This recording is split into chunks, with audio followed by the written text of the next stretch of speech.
You are listening to and streaming A More Perfect Union on KBLA Talk 1580. I'm Dr. Nii-Quartelai Quartey. And how often do you ever get to speak to a real life competitive eater?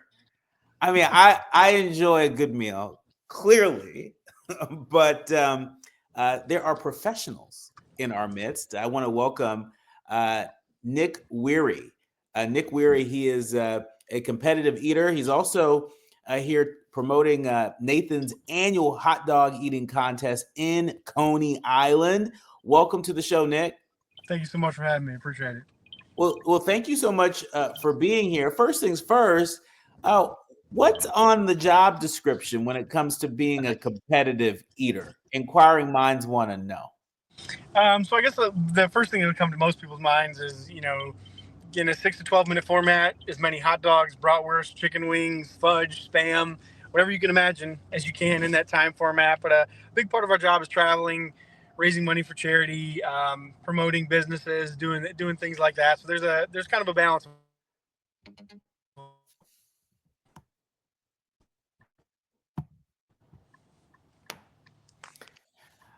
Nick, tell me a little bit about how you got into competitive eating and what your life was like before you became a competitive eater.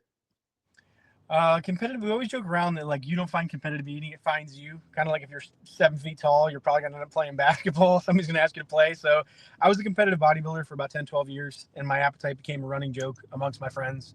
When I was done bodybuilding, they encouraged me to do a eating contest, which I promptly won, and we won money. I raised money for a sick little girl, and I got free donuts out of it. And I'm like, well, this is a pretty sweet deal. And it just kind of spiraled out of control to the point where now I've traveled kind of nationwide and worldwide doing these contests, raising tons of money for charity and getting to consume awesome foods and experience culture through food. So for a lot of us, like when we watch, these competitive eating competitions, whether people are eating hot dogs, they're eating hot peppers and everything in between, we just sort of, see it as entertainment. Sure. But you don't just show up there and say, "Okay, I'm ready to eat." Talk to us about your process. How do you prepare for a competitive eating competition? Yeah, so it's definitely something that I think it used to just be like for me, and for those of us at the higher levels, it's practice like you play.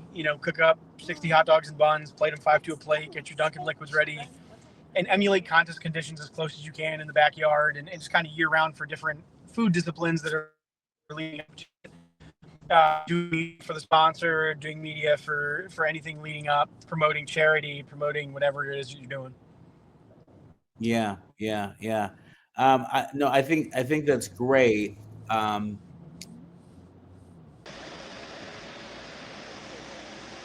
You are listening to and streaming A More Perfect Union on KBLA Talk 1580. I'm Dr. Nii-Quartelai Quartey, and really delighted to be in conversation with a real life competitive eater. Nick Wehry is with us. He is part of the Nathan's Hot Dog Eating Contest that will air on the 4th of July. Welcome to the show, Nick. Appreciate you having me. Well, appreciate having you here. First things first, doesn't look like you're in Coney Island. Where are you? Right And why now are you there? we're down in Harlem a few days ahead of the contest. We're just doing working at the New York City Food Bank down here, helping pack up some meals, serve some meals, play some games with some residents and stuff. So we do that, try to do something like that every year when we come up to New York for a few days. And because people typically look at the contest and they're assuming like, oh, these people are just eating hot dogs or they're wasting food or what have you. But pretty much every contest we do has some element of something like this, and we try to get back with our craziness. It's always great to see anybody and everybody giving back, especially ahead of your big contest. But, Nick, talk to us about how you decided to become a competitive eater. A lot of us love a good meal. Some of us maybe a little too much from time to time. But what attracted you to the world of competitive eating? Yeah, it definitely wasn't something that my guidance counselor told me was going to be an option. But I was a competitive bodybuilder for about 10, 12 years. and my appetite became a running joke with my friends until I did a punch eating contest, and then I ended up winning. And after I won, I decided to keep going. We raised money for charity. I got free donuts, won money, so it ends up being a sweet deal. Wow. And so talk to us about your training process. You mentioned that you were a competitive bodybuilder, and so I know that competitive bodybuilders, it's diet, it's sleep, it's lifting. Do you do any of those things in preparation for your competitive eating contest? So I do. I still train in the gym 5 to 7 days a week for my bodybuilding. Like the leftovers that are still there for my bodybuilding days. Being in good shape kind of helps me feel better during the contest too. But other than that, I definitely don't roll out of bed and eat 60 hot dogs and buns. Practice like we play. Cook up X amount of hot dogs and buns or fudge or, a gyoza, whatever we're eating. Plate them, try to emulate contest conditions, and go outside the Tampa heat in our backyard and set 6 to 12 minutes on the clock and just go. So wait a minute. So Nick, you're telling me that part of your preparation for these competitions is actually like sitting there and eating a whole bunch of different things to build your tolerance? Yeah. So I don't want to, especially like non-capacity contests, what we would call like technique contests. So if we were doing like chicken wings or ribs, I don't want to be working out the anatomy of a chicken wing during contests and losing some money. So you practice, try to get the motion to be second nature, and just kind of go from there. And you are building tolerance to like that flavor fatigue, because obviously the first hot dog tastes good. The 55th hot dog, not quite as good as the first one. So you want to be able to kind of to fight through that mentally. Wow. And so, is it hard to enjoy food when you're a competitive eater? In contests, you're not really thinking about enjoying the food because it's just about winning at that point, just like psychotic focus on what's going on. But after the contest, there's a day where you're not super hungry, of course. But other than that, that's one of our favorite things is traveling, whether domestically or internationally, and experiencing culture through food. And seeing like as different as we are, like, oh, this country had potatoes, this country had rice, and this country had wheat. And they make something similar based off of what they had.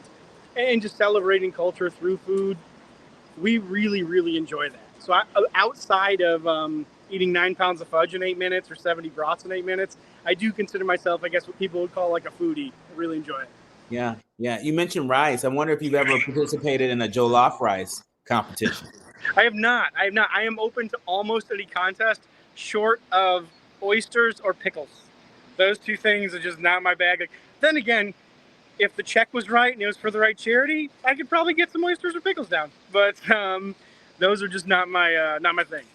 All right, so to all the Ghanaians and the Nigerians, the West Africans out there, look, we've got a fresh contestant for the Jollof Wars here. Let's move from Jollof rice to Nathan's Hot Dogs. You are in New York for the Nathan's Hot Dogs eating contest, which will air on July 4th. Pre-show festivities start at 10 a.m. Eastern, with the women's competition being live at 10:45 a.m. Eastern on ESPN2. The men's competition live at 12 p.m. Eastern, also on ESPN. How are you mentally getting ready for that competition? So definitely got to New York on Monday. Gonna just I try to relax, taper my food down towards Friday. For me, it's try not to get too far in my own head. And the way I got ready was really the previous 364 days. It's like the contest is won or lost there. Obviously, you have to perform the day of, but I have to do enough practice and enough preparation to where I'd rather do too much than too little. And that's going to be the only way I'm not completely crippled by anxiety or regret. And that may not be conducive to success for some people, but I don't come from a long history of talent, whether it's baseball, football, competitive eating, bodybuilding. The only way I'm going to succeed is just a lot of try and flipping every rock over. So I've done an immense amount of work going into this year's contest. Now I just have to try to harness the excitement and not let it become crippling anxiety prior to George Shea saying 5, 4, 3, 2, 1, go. Wow. Wow. I mean, that's very impressive. Again, I've never spoke to a competitive eater. What would you say to folks out there like you that maybe never considered um, a hobby or a career in competitive eating? What would you say to them? I mean, just give it a shot. If you think you're, it's probably like people will notice if you have a big appetite. If you're that person at the family get-togethers or with your friends that people are kind of staring at you, maybe go try a food challenge, like a 4-pound burger, or a 5-pound bowl of pho, or something like that. See how it goes, and if you just demolish it, then give a contest a go. And even if you don't, and you just want to enjoy it and be part of something that raises a ton for hunger insecurity or underprivileged kids or kids to go to summer camps, and that's your way you want to do it, please come out and join us. Check out MajorLeagueEating.com. Check out the contest lists. It's a pretty cool little niche group of people that raise a ton for charity and with our very different talent. I mean, and it's also important to make the distinction that there are different types of competitive challenges, right? Oh, And so yeah. it's not just about the volume of how many hot dogs you can eat necessarily, but it could be around, uh, how spicy you like, how much spice you can handle. And then, you mentioned being a foodie. Sometimes foodies pay attention to texture and they pay attention to composition, right? I mean, so there are different types of competitive eating, no? Oh, 100%. Yeah, yeah. Because if you're somebody that is texturally sensitive, like my 7-year-old, he's even weird about like bananas and avocados. You know, that like mushy texture, he's different about it. But if I put an avocado or a banana in a smoothie, he's fine eating it, or drinking it. So if your texture is not your thing, then this probably isn't going to go well for you dunking hot dog buns in warm liquids. But if you're somebody that can handle spice, there's great challenges for that. If you're somebody that's just every time you take a chicken wing, it's just bones left, definitely contest for you there. So it's find the one that maybe matches your talent base and just give it a go. I mean, that's saying a lot coming from someone who's been named Major League Eating fastest rising star. How many people knew that there was a Major League Eating? Not Major League Baseball, Major League Eating. Are there teams Not across the country, around the world? I guess we're like our own individual teams. We're kind of like a walking NASCAR, like we have the sponsors or we have this that, and you're representing yourself almost as a brand, which is probably the thing I'm most poor at is promoting my own ability or value or what have you. I'm sure a psychologist could pick that one apart all day, but it's they're the really cool part about Nathan's. One of my favorite parts about this week is you will have competitors from Brazil, Japan, Australia, the Czech Republic, England, Canada, all over, and we love it when more competitors talk about coming over. There's a competitor from Thailand that's talking about coming over next year, another competitor from Spain. It really is an international eating contest. So, like, I wish they even did an even better job of promoting this internationally, because I know as a competitor, I want to face the best eaters in the world. And I think the more that come from like the broader range, I think it's even better for the contest and just better as a whole that we all get to do it together. I wonder if one day they might add competitive eating to the Olympics. That would be awesome. I would be so psyched. And the crazy part is, like, there are a few countries I can think of in particular that it has a bigger following as anything. Like Brazil's getting a bigger and bigger following. Japan has a huge following.